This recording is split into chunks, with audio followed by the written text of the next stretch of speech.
Oke, akhirnya gue berkesempatan juga untuk membuat sebuah video yang sudah gue janjikan cukup lama. Bagian dari tema komedi dan ketersinggungan. Yang pertama gue bikin kenapa komedi menyinggung. Kemudian gue lanjutkan dengan kenapa tidak mungkin meminta komedian berhenti menyinggung.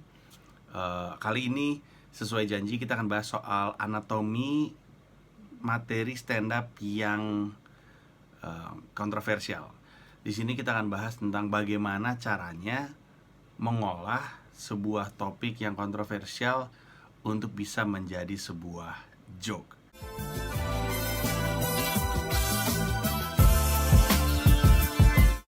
Mungkin pertanyaannya di benak lo adalah, kenapa Panji yang ngajarin? Kenapa Panji yang berbagi ilmu tentang bikin materi stand up yang menyinggung? Kenapa gue harus dengerin Panji? Mungkin itu salah satu pertanyaan di benak lo. Jawabannya adalah, yang paling gampang adalah karena saat ini yang mau gue. Yang lain kan nggak mau atau belum mau berbagi ilmu tersebut. Saat ini yang mau gue, ya udah. Jadi pilihannya ya saat ini cuman gue. Yang kedua, kenapa gue merasa masukan gue atau tips gue atau ilmu dari gue akan bermanfaat? Karena kayaknya dibanding begitu banyak stand up comedian, kayaknya gue yang punya pengalaman membawakan materi-materi stand up gue di audiens yang lebih luas. Gue ambil contoh gini, misalkan lo bilang, ngapain dengerin Panji ngomongin soal materi menyinggung atau materi yang kontroversial? Waduh, dibanding Panji masih banyak stand up comedian yang jauh lebih kontroversial. Gue tahu tuh ada yang materinya lebih berani. Ya pertanyaannya kan gini, dia ngomong materi stand up kayak gitu emang di depan berapa orang? Kalau misalnya satu stand up comedian ngomongin soal bahwa agama itu fiksi ya, misalnya nih stand up comedian ngomongin bahwa agama itu fiksi di depan 150 orang, apakah dia kemudian jadi lebih berani dibandingkan misalnya gue ngomongin soal regulasi prostitusi di depan 1 juta orang? Paham maksud gue? Ya iyalah, gue juga berani ngomong banyak hal yang gak berani atau gak bisa gue pertanggungjawabkan kalau penontonnya cuma terbatas. Ya jelas lah gue berani, orang resikonya kecil. Tapi materi stand up comedy gue seperti yang lo tahu, itu gue bawa ke liling dunia. Yang nonton gue tuh bukan cuman pelajar, yang nonton gue tuh sampai dubes, yang nonton gue tuh sampai menteri. Materi stand up gue juga terekspos di televisi, di mana orang bisa nonton, dan ketika di TV terus kemudian ada di YouTube. Bahkan sekarang yang materi gue yang juru bicara ya, sebenarnya semua materi stand up comedy gue kayaknya ya, sejak Masake Bangsaku sih, Masake Bangsaku, juru bicara, itu semuanya, seluruh beatnya itu bisa diakses, setidaknya di Spotify, jadi orang bisa denger. Dan banyak materi stand up comedy gue juga yang akhirnya viral gitu. Artinya materi stand up comedy gue terekspos kepada lebih banyak orang, sehingga resiko untuk bisa menyinggung lebih luas gue daripada beberapa stand up comedian. Tentu gue merasa memang ada banyak stand up comedian yang jago dan berani mengolah hal-hal kontroversial untuk menjadi sebuah joke. Tapi sekali lagi, resiko terhadap stand up comedian ini mungkin gak segede kepada gue. Mungkin lu perlu belajar dari gue, karena tanpa lu sadari dan tanpa lu setujui, bahkan materi stand up lu tuh bisa berjalan ke tempat-tempat yang lu tidak inginkan. Nah ketika materi stand up lu nyebar, lu siap gak untuk mempertanggungjawabkan? Karena seperti yang gue selalu bilang, pada dasarnya lu bebas ngomong apapun selama lu siap mempertanggungjawabkan. Karena kalau lu tidak siap mempertanggungjawabkan, lu akan dimintai pertanggungjawaban. Nah ketika lu dimintai pertanggungjawaban, apa yang mau lo lakukan? Itulah kenapa menurut gue, mungkin masukan gue atau tips gue atau ilmu dari gue ada manfaatnya. Setidaknya gue tahu bagaimana caranya membawa dan mengolah materi-materi yang kontroversial untuk kemudian dibawakan di depan penonton yang seluas mungkin. Artinya penulisan itu udah siap didebat, siap dipertanggungjawabkan. Pertanyaan, kenapa Panji bikin video ini? Apakah Panji pengen membuat semua stand up comedian bisa membuat materi kontroversial sehingga bisa menyinggung orang-orang? Tentu tidak. Anggaplah ini adalah kontribusi gue, tanggung jawab gue juga. Karena gue bertanggung jawab gue ngerasa bertanggung jawab juga kalau misalkan ternyata ada banyak stand up comedian yang secara terus menerus jatuhnya meninggung gitu. Dan kalau gue punya ilmunya dan gue nggak bagikan, kan jatuhnya salah juga. Kayak gue ngeliat sesuatu yang gue tahu akan terjadi dan sesuatu yang buruk gue tahu akan terjadi dan gue diem aja. Menurut gue jadinya salah. Seperti kata Spider-Man, with great power comes great responsibility. Dan karena gue punya kemampuan untuk mengolah materi stand up dari materi-materi yang cukup berat dan kontroversial, maka tanggung jawab gue untuk berbagi juga. Gue rasa cukup aplikatif kok yang gue mau ajarin ini, cukup sederhana dari sisi pemahaman. Oke, mari kita mulai dengan pertama. Salah satu syarat untuk bisa membuat materi kontroversial menjadi sebuah joke adalah dengan terlebih dahulu bisa membuat joke yang lucu. Sampai situ aja dulu. Sebelum lu berpikiran untuk mengolah sebuah materi yang kontroversial untuk jadi sebuah joke, sebelumnya lu bisa nggak nulis joke? Bisa nggak nulis sebuah materi stand up? Karena kalau lu nggak bisa buat materi stand up dan lu isi dengan sebuah topik yang kontroversial, lu nggak berhasil bikin orang ketawa, yang ketangkap cuman kontroversialnya, akhirnya salah. Nah, ini sering kali terjadi di orang-orang yang baru stand up, naik panggung pertama kali, kedua kali, dan percaya sama gue sering liat ini. Tiba-tiba naik panggung ngomongin sesuatu yang menurut gue nggak seharusnya diomongin. Lu harus yakin lu bisa bikin materi stand up dulu yang lucu, baru lu mulai isi dengan topik-topik yang berat. Nah, misalnya lu bilang, gue bisa kok nulis materi stand up, oke. Lucu nggak? Lucu kok waktu itu pecah, oke. Bisa berapa menit durasinya lu bikin materi stand up yang lucu? 15? 30? Gua merasa kalau lu bisa nulis materi stand up dengan durasi total sejam, bukan untuk bikin pertunjukan, jadi setelah lu kumpul-kumpulin, ternyata lu bisa bikin materi stand up yang lucu selama 1 jam, baru menurut gue lu boleh mencoba eksplorasi ke arah sana. Karena dan gak harus sejam, ini cuma patokan dari gue aja untuk membuat lu dan gue sama-sama sepakat bahwa iya nih, gue udah bisa, gue udah menguasai. Karena ketika lu mencoba untuk menulis materi stand up sejam tanpa materi yang kontroversial, maka lu akan mengolah sesuatu yang dekat sama lu dulu. Sesuatu yang dekat sama lu. Misalnya lu ngomongin soal diri lu, ngomongin soal pengalaman hidup lu, ngomongin soal pasangan lu, tentang sekolah lu, tentang orang tua lu, tentang keluarga lu, dan segala macamnya. Nah, kalaupun ternyata di dalam keluarganya ada hal yang kontroversial, misalnya ada seorang anak yang bapaknya gonta-ganti agama, misalnya tadinya dia Muslim pindah ke Kristen kemudian balik lagi ke Muslim, oke? Dan itu dekat dengan dia, ya boleh. Tapi gua usul sebelum masuk ke situ, pastikan dulu lu bisa memahami dasar dari penulisan materi stand up, tentang setup dan punchline, tentang lucu yang ditemukan, ya, bukan dibikin-bikin gitu. Kalau istilahnya Calontong tuh, lucu tuh dicari, jangan dibikin-bikin. Kalau dibikin-bikin tuh lu ngarang bebas. Kalau dicari tuh udah ada, tapi lu mesti menggali gitu. Nah, kalau lu sudah punya kemampuan untuk nulis materi stand up yang lucu, dan lu bisa melakukan itu berkali-kali sampai dengan katakanlah total durasi materi stand up lu yang clean, dari yang kontroversial itu sejam, baru kita bisa sama-sama berasumsi bahwa lu udah paham soal penulisan materi stand up. Baru kemudian lu bisa mengeksplorasi ke sana. Jadi poin pertama adalah sebelum lu nulis materi stand up yang kontroversial, pastiin lu bisa nulis materi stand up dulu. Dan ketika nulis materi stand up berarti harus lucu. Karena kalau nggak lucu, bukan materi stand up komedi, materi deklamasi, ya. Pastikan itu dulu. Nah, yang kedua, sebelum lu masuk kepada menulis materi stand up, sebaiknya jawab dulu 5W1H. What, when, where, why, who, dan how. Materi stand up tentang apa? Kenapa lu pengen bikin materi stand up tentang itu? Siapa yang jadi target dari materi stand up itu? Ingat di 2-3 video sebelumnya, di yang judulnya Kenapa Komedi Menyinggung, gue bilang bahwa komedi itu selalu punya target. Targetnya itu antara diri kita sendiri, orang lain, atau justru penonton. Jadi tentuin tuh, siapa target dari joke ini. Jadi apa, kenapa, siapa, kemudian kapan lu mau bawakan ini, dan di mana lu mau membawakan ini.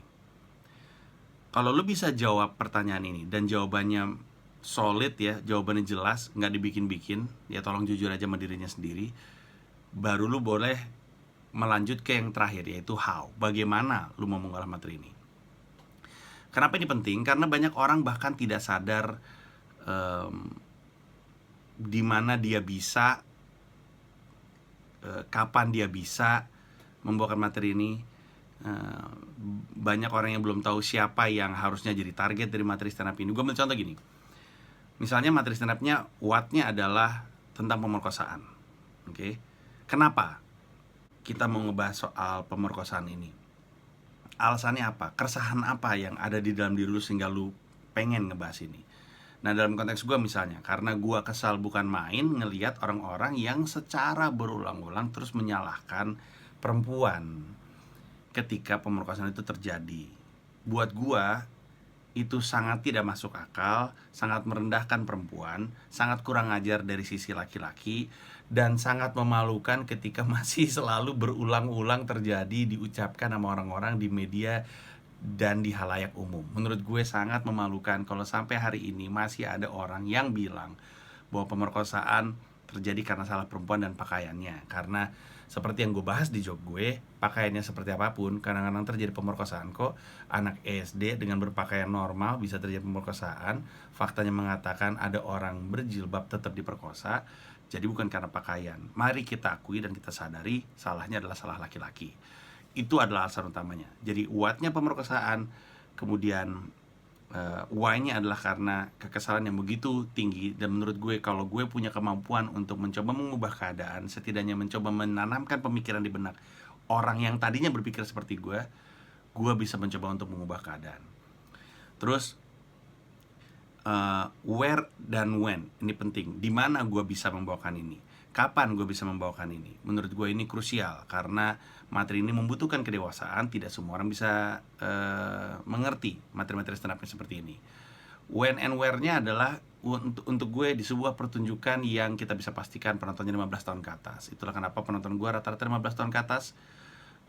Konser gue bahkan dibatasin 15 tahun ke atas, karena memang dibutuhkan kedewasaan untuk bisa memproses itu semua. Gue ambil contoh pengalaman ketika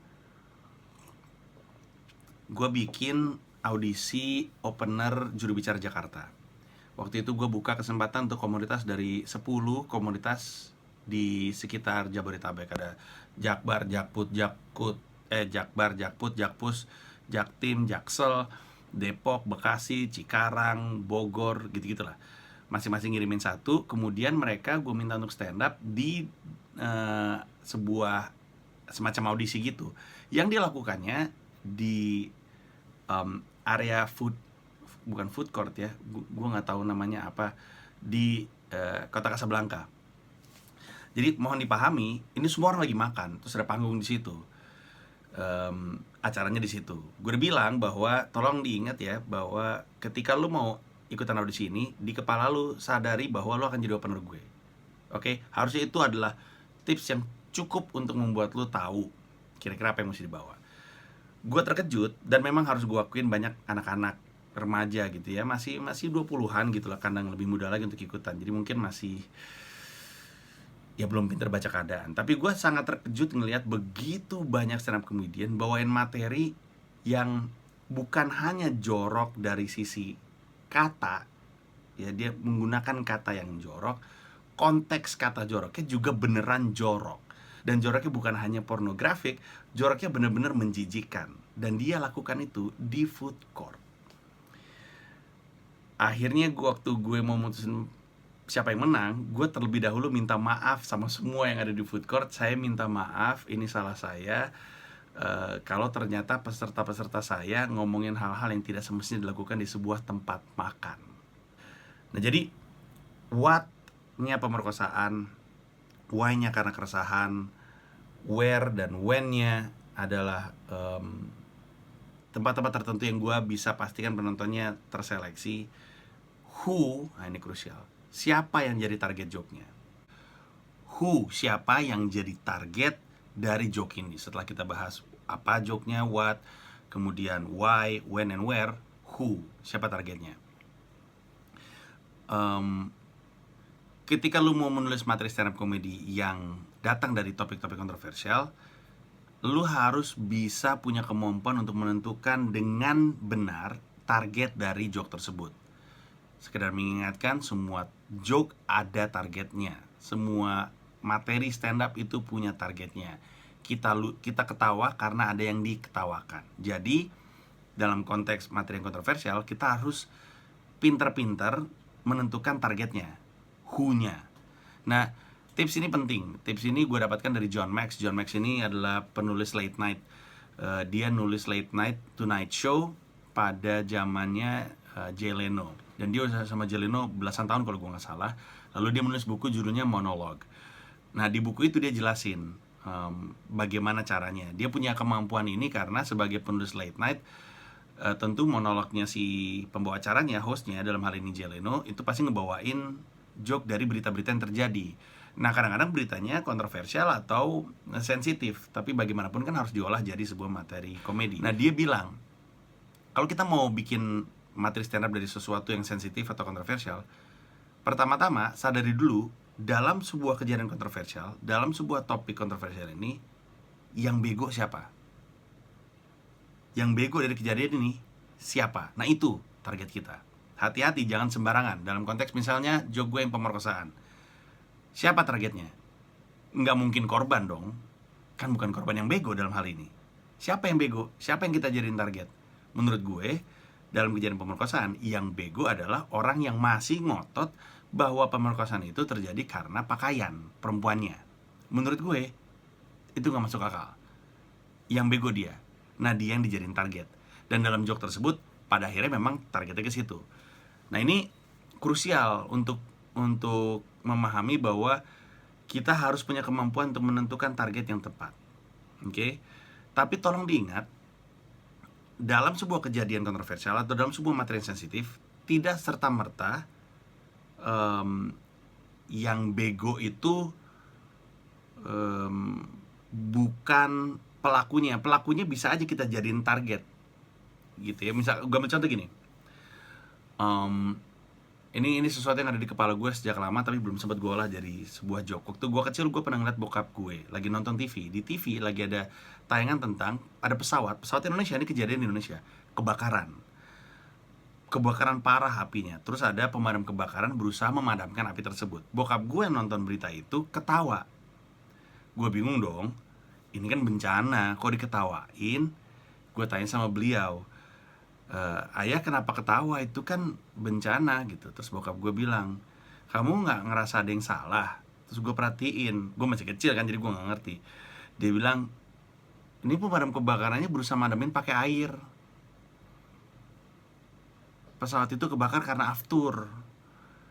Aftur itu bahan bakar, nggak bisa dipadamin sama air, nggak ketemu.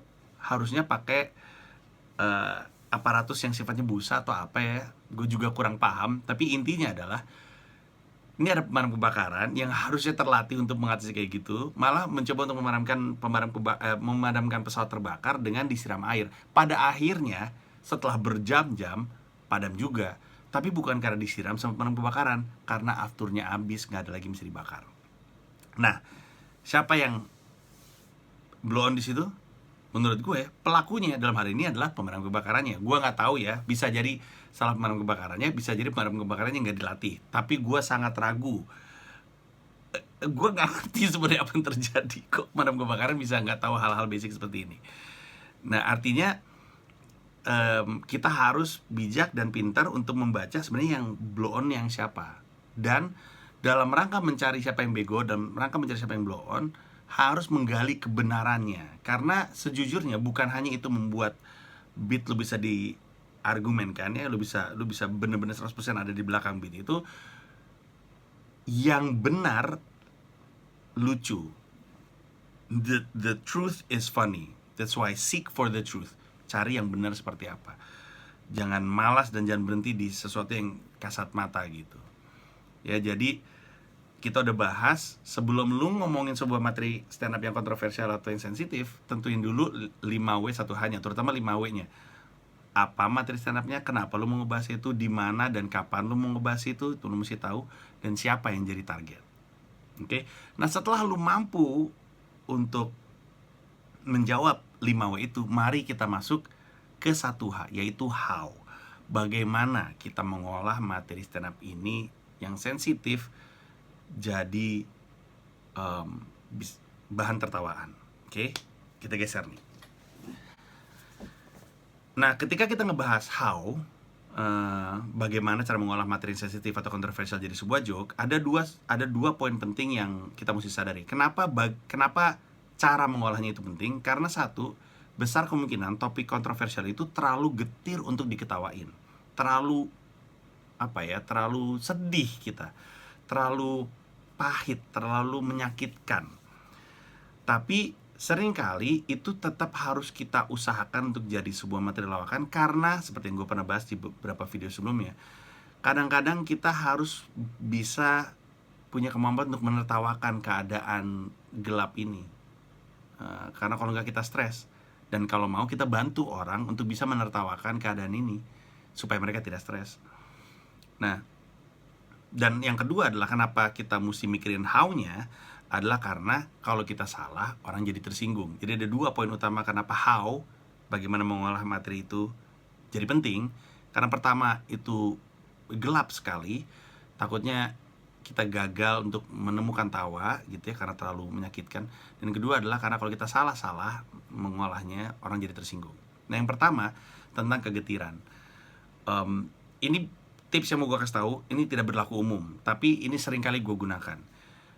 Kalau lu mau ngolah sebuah materi sensitif dan menyakitkan dan menyedihkan untuk jadi sesuatu yang lucu dan bisa membuat orang ketawa, cara paling efektif untuk gue adalah menempatkan gue dalam kondisi itu.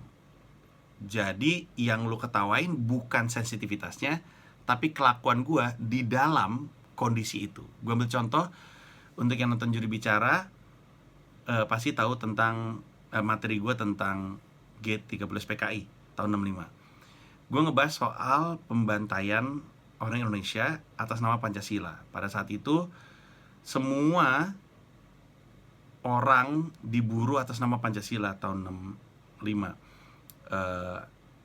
Dan sebenarnya rencananya pengen ngabisin atau ngebabat komunis dan pendukung-pendukungnya.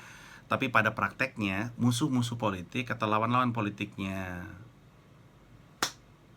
seseorang itu akhirnya di-label anti Pancasila. Makanya bahaya sekali untuk mempersonifikasi Pancasila pada seseorang, pada sebuah pejabat publik gitu. Gua Pancasila, gua pro Pancasila. Yang nggak pro gua berarti nggak pro Pancasila, berarti musuh negara. Itu bahaya, karena pada zaman itu orang-orang yang dianggap nggak pro Pancasila terus diburu. Nah, pada zaman itu saking sensitifnya isu komunisme, orang mencurigakan sedikit dituduh komunis. Dan ketika ada orang atau rumah dibilang itu rumah komunis, itu dibakar, diburu, kadang-kadang ditusuk, dibunuh. Lo tahu poinnya. Nah, kondisi itu gelap dong, menyedihkan sekali. Tapi saat itu gue ngerasa perlu untuk gue ngebahas ini, karena ini isu yang penting. Pada hari itu, Juru Bicara Jakarta itu adalah hari HAM sedunia. Dan gue pengen cerita bahwa kita punya banyak kasus HAM yang belum selesai, dan bisa jadi gak selesai-selesai karena komitmennya gak ada. Salah satu yang paling tua adalah yang tahun 65. Nah, gimana cara gue membuat orang ketawa dari situ? Gue angkat faktanya, lalu gue masukin diri gue di situ. Gue bilang, gila loh, pada zaman dulu orang digosipin komunis mati dia. Kebayang nggak kalau itu masih kayak gitu hari ini kita masih hidup seperti itu? Gue stand up nggak lucu nih, orang bilang si Panji stand up nggak lucu ya. Iya, komunis tau dia, mati gue besok. Dan ketawa. Yang orang tertawakan adalah kondisi dimana si Panji saking nggak lucunya stand up, orang ngegosipin Panji komunis dan Panji besoknya mati. Jadi lucunya ada di gue yang menyerahkan orang untuk ketawain gue. Jadi bukan gue ngetawain situasinya, terlalu berbahaya nentuin who-nya di situ. Siapa yang mau gue jadiin target joke ini? Apakah orang yang memburu? Apakah orang yang memerintahkan untuk memburu? Apakah orang yang diburu? Siapa nih? Terlalu berbahaya. Dan terus terang terlalu tidak jelas karena ada banyak versi. Nah, yang kedua, gimana caranya kita mengolah materi sensitif atau kontroversial sehingga orang tidak tersinggung, atau sehingga aman, atau sehingga argumentatif. Nah, untuk yang ini gue minta izin untuk ngebahas salah satu materi stand up gue, yaitu regulasi prostitusi. Regulasi prostitusi adalah satu chunk itu kumpulan joke dalam tema yang sama. Satu chunk yang cukup panjang, durasinya 10 menit. Nah, dalam satu chunk itu gua bagi jadi 2 bagian. Pertama argumentatif, yang kedua imajinatif.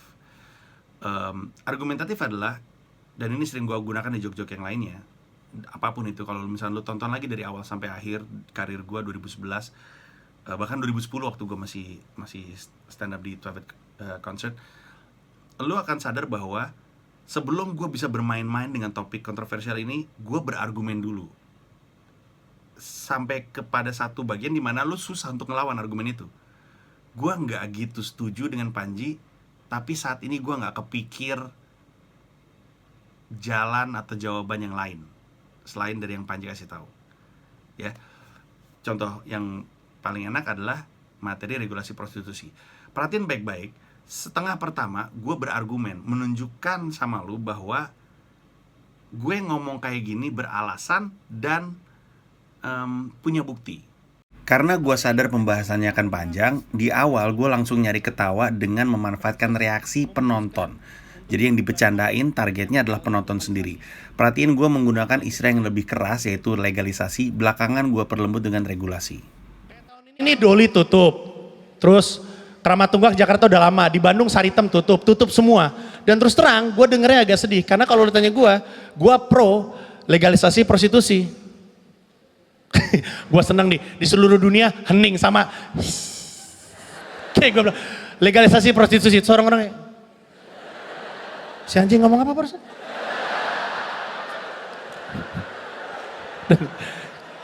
Sebenarnya gue pro regulasi prostitusi, dengerin baik-baik.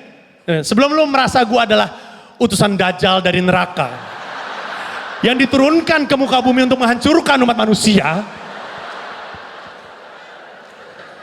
sadari bahwa gagasan meregulasi yang haram bukan hal baru di Indonesia. Bahkan pernah dan masih dilakukan sekarang. Pemerintah Republik Indonesia masih meregulasi sesuatu yang sifatnya haram. Contoh, alkohol. Buat umat muslim, mabuk kan haram ya? Legal nggak di Indonesia? Alkohol dijual bebas nggak? Dijual, tapi diregulasi. Tadinya ada di Circle K, ada di Sevel dan segala macamnya, sekarang nggak ada. Cuman di tempat-tempat tertentu aja dan nggak semua orang bisa akses. Yang di sini nggak bisa. Kenapa? Karena di sini yang nongkrong alay. Alay jangan mabok. Udah alay mabok ya. Udah pala bau matahari, mulut bau alkohol ya. Apa? Pernah nggak lo mau ke Circle K agak malas karena ada yang mabok di depan? Diregulasi. Jadi ini ide bukan dari gua bukan orang yang antah berantah tiba-tiba muncul ide soal meregulasi yang haram-haram. Orang pemerintah lagi melakukan, it's doable. Oke, satu. Kedua, kita pakai akal sehat ya kan, kita dikaruniai oleh Tuhan akal untuk berpikir. Kita diskusi pakai akal sehat. Emang kalau lokalisasi dibubarin, emang prakteknya berhenti? Pindah doang. Pelakunya pindah, yang mau make pindah, nggak selesai perkaranya. Bahkan ketika dia pindah, oh iya, gue juga mau jelasin, ini beatnya akan gue potong-potong, nggak semua juga gue tunjukkan karena lagi-lagi nih YouTube ya, nggak semua orang siap untuk menonton materi ini. Ini aja gue sebenarnya beresiko naruh ini di internet, tapi seperti gue bilang, gue siap berargumen karena niatnya baik. Nah nanti kedepannya poinnya adalah argumennya yang gue tunjukin, tapi ada beberapa joke gue terpaksa hilangkan karena when dan where-nya kurang tepat untuk ngebahas materi seperti ini. Tapi intinya adalah gue pengen nunjukin di awal gue berargumen, di belakangnya baru gue bermain-main dengan topik seperti ini. Kita coba ngelanjutin ya, mohon maaf, silakan dilanjut.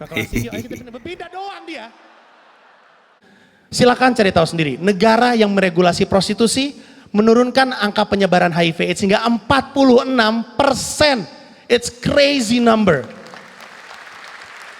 Lu yang nggak setuju dengan regulasi prostitusi, oke. Tapi gimana caranya? Lu punya solusi apa untuk nurunin angka penyebaran HIV hingga 46%? Lu bubarin lokalisasi, lu malah nyebarin penyakit kemana-mana. Itu kan ide dari Red Light District.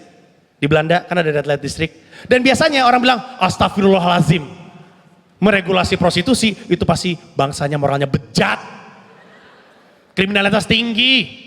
Enggak juga, kalau misalkan lu baca koran lu akan tahu di Belanda, di Amsterdam terutama, kriminalitas saking rendahnya penjara pada tutup. Kosong penjara, kosong, nggak ada kerjaan mereka. Kasihan sipir-sipir itu, ada mereka ternak lele, budidaya kaktus. Nah, di sini baru gue mulai bermain-main dengan topik ini. Kan enak. Jadi legal, ada jenjang karir, ada serikat pekerja, hari buruh mereka ikut demo, kita nggak nyinyir. Ada call center, 14069, bisa delivery. Atau kalau suami lu nggak pulang, lu telepon aja. Halo, sorry nih mbak, suami saya nggak pulang-pulang nih. Di situ ada yang namanya Herman gak ya? Sebentar ya bu, Herman, Bapak Herman. Maaf bu, nggak ada yang namanya Herman. Oh sorry, dia biasanya pakai nama Jenggo. Oh Pak Jenggo ada nomor 1 nih. Tung tung tung ting. Panggilan kepada Bapak Jenggo. Bapak Jenggo. Istri Bapak nelpon. Istri gua gibritnya langsung pulang. Langsung kabur. Bagus. Kalau prostitusi legal, ada pendidikan khusus. Ya kan, kalau ada pekerjaan khusus, pasti ada pendidikan khususnya. Ada sekolah tinggi ilmu pekerja seks komersil, STI, PSK. Ada beasiswa untuk yang berbakat.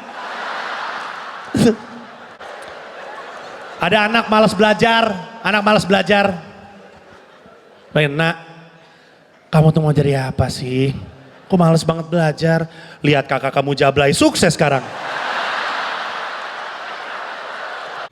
Nah setelah selesai berargumen, setelah orang dengar bener juga ya, terus aja bener juga ya, baru ketika orang-orang udah on board istilahnya, baru gue ajak mereka jalan-jalan.